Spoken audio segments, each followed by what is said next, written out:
आबाद में 3 गहरे दोस्त रहते थे, आरिफ, समीर और हैदर। गांव वाले उन्हें निखट्टो और लाबाली समझते थे।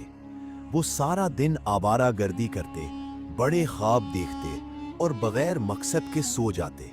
गांव वालों को उनकी ये आदत खटकती थी, मगर तीनों को अपनी बेफिक्री से मोहब्बत थी। आरिफ सबसे चालाक था, उसके दिमाग में हर वक्त नई तरकीबें चलती थी। समीर सीधा साधा था, लेकिन दूसरों की बातों में जल्दी आ जाता। हैदर ज़हीन था, मगर अपनी अकल गलत रास्तों पर इस्तेमाल करता।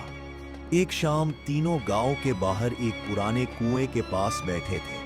आरिफ ने जमाई ली और कहा, कब तक ऐसी जिंदगी गुजारेंगे? कुछ बड़ा करना होगा। समीर हंसते हुए बोला, बड़ा यानी तू बादशाह बनेगा? हैदर ने पत्थर फेंकते हुए कहा, कुछ तो करना पड़ेगा, वरना गांव वाले हमें हमेशा नाकारा समझेंगे। आरिफ ने शरारती मुस्कुराहट के साथ कहा, अगर मेहनत नहीं करनी तो कोई ऐसी तरकीब निकालो कि लोग हमें अक्लमंद समझे। तीनों हंस पड़े, मगर उस हंसी के पीछे एक नया ख्याल जन्म ले चुका था। अगली सुबह तीनों गांव के बाहर एक वीरान महल की तरफ गए। कहा जाता था कि वो महल आसीब ज़दा है और वहां जिन्नात रहते हैं। कोई वहां जाने की हिम्मत ना करता। आरिफ ने कहा, जिन्नात वगैरह कुछ नहीं होता, इस जगह से हम गांव वालों को बेवकूफ बना सकते हैं। समीर ने पूछा, मगर कैसे? आरिफ ने आंख मारते हुए कहा, देखते जाओ। उन्होंने गांव में अफवाहें फैलाई कि रात को महल से अजीब रोशनी निकलती है और साए हरकत करते हैं। चंद दिनों में ये खबर जंगल की आग की तरह फैल गई। लोगों ने महल के करीब जाना छोड़ दिया। आरिफ ने अगला कदम उठाया।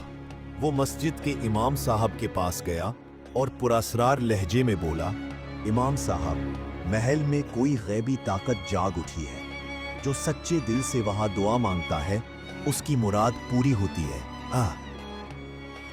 इमाम साहब ने ये बात नमाजियों को बताई और खबर पूरे गांव में फैल गई। रात होते ही तीनों महल जाकर अजीब आवाजें निकालते और लालटेनों से साए बनाते, ताकि लोगों को लगे कि कोई रूहानी मखलूक मौजूद है।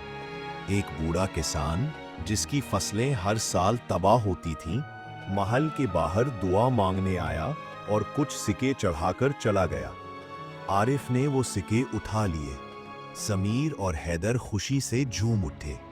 समीर बोला, ये तो कमाल का रास्ता है।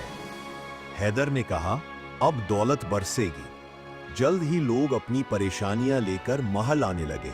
वो दुआएं मांगते, चढ़ावे चढ़ाते और उम्मीद लेकर वापस लौटते।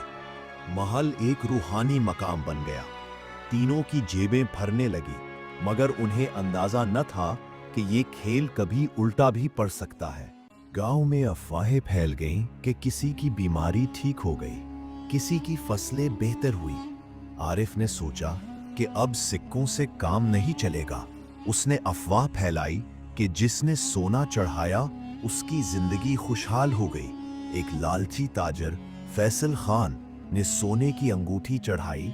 इत्तेफाक से उसे शहर से बड़ा सौदा मिल गया। उसने ऐलान किया कि ये महल की बरकत है। लोग कीमती जेवरात और सोने चांदी के सिक्के चढ़ाने लगे। तीनों का खेल उरूज पर था। वो रात को महल से चढ़ावे समेटते और हिस्से बांटते, लेकिन गांव के एक बुजुर्ग हाजी यूनस को शक हुआ। वो इन तीनों को पहले से धोखेबाज समझते थे। एक रात वो महल के पास छुप गए। उन्होंने देखा कि तीनों चढ़ावे समेट रहे हैं। जब वो वापस जाने लगे, एक सूखी लकड़ी कड़क गई। आरिफ ने आवाज सुनी और खबरदार हो गया। हैदर ने पुकारा, कौन है? हाजी यूनस छुपने की कोशिश कर रहे थे, मगर हैदर की नजर उन पर पड़ गई। आरिफ ने कहा, अगर ये सच बता देंगे तो हमारा खेल खत्म। तीनों ने हाजी यूनस को पकड़ लिया। हाजी साहब गुस्से से बोले, तुम गांव वालों को बेवकूफ बना रहे हो। मैं सबको बताऊंगा। आरिफ ने धमकी दी, अगर आपने जुबान खोली तो अंजाम अच्छा ना होगा। हाजी यूनस खामोश हो गए, लेकिन दिल में अहद किया कि वो उन्हें सबक सिखाएंगे। महल की शोहरत